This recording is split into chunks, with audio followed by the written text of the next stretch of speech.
In this video, we provide basic knowledge for companies and explain what is meant by the terms anti-dumping and anti-subsidy.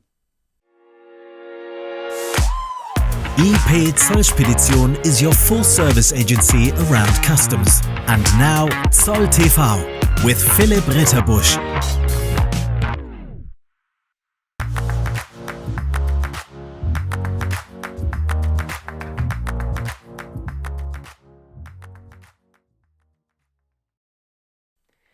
In order to create incentives for the purchase of goods from third countries, products are offered to trade where the values of the goods are so low that they are below the manufacturing costs and the sales values of the free market of the country of origin, or are far below the usual trade and comparison values of the same or similar goods.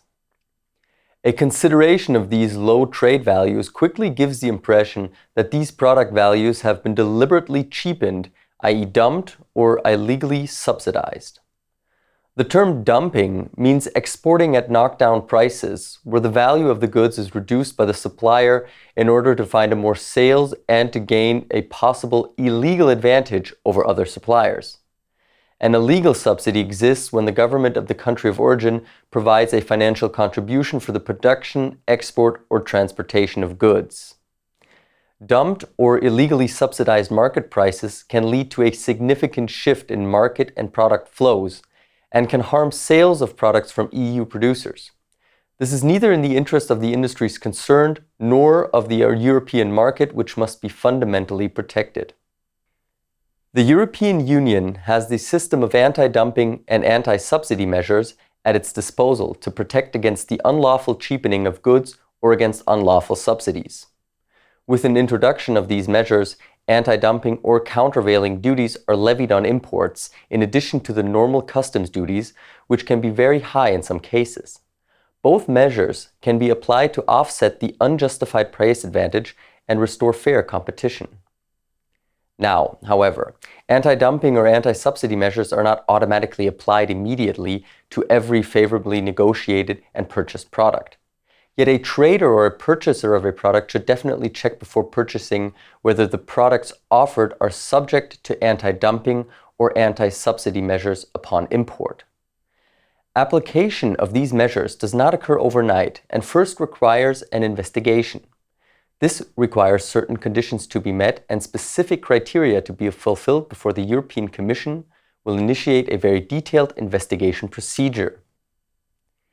An anti-dumping or anti-subsidy investigation is carried out following a written complaint accompanied by sufficient evidence of injury to the EU producer or industry.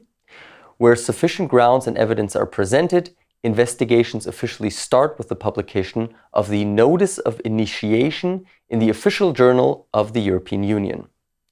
This publication gives interested parties the opportunity to comment on the fully described grounds for initiation and to influence a decision regarding the imposition of anti-dumping duties.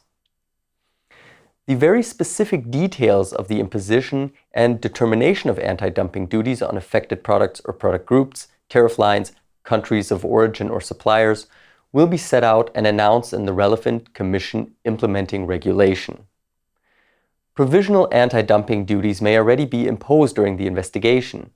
When import duties are declared for free circulation, these additional duties must be paid immediately and are collected by the customs authority as security.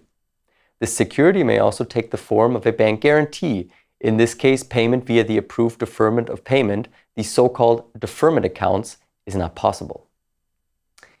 We briefly summarize. Anti-dumping and anti-subsidy measures are protective measures of the EU and are directed against unfair trade practices. Anti-dumping or anti-subsidy duties are additional duties and are levied on top of the regular duty rate to offset the unfair price advantage. Traders or buyers should check whether the products are subject to anti-dumping or anti-subsidy measures before purchasing or placing an order for the goods. Zoll.tv. You can find us on YouTube, Instagram, Twitter and Facebook. Contact us by email, Telegram or WhatsApp. All contact information can be found at zoll.tv/contact.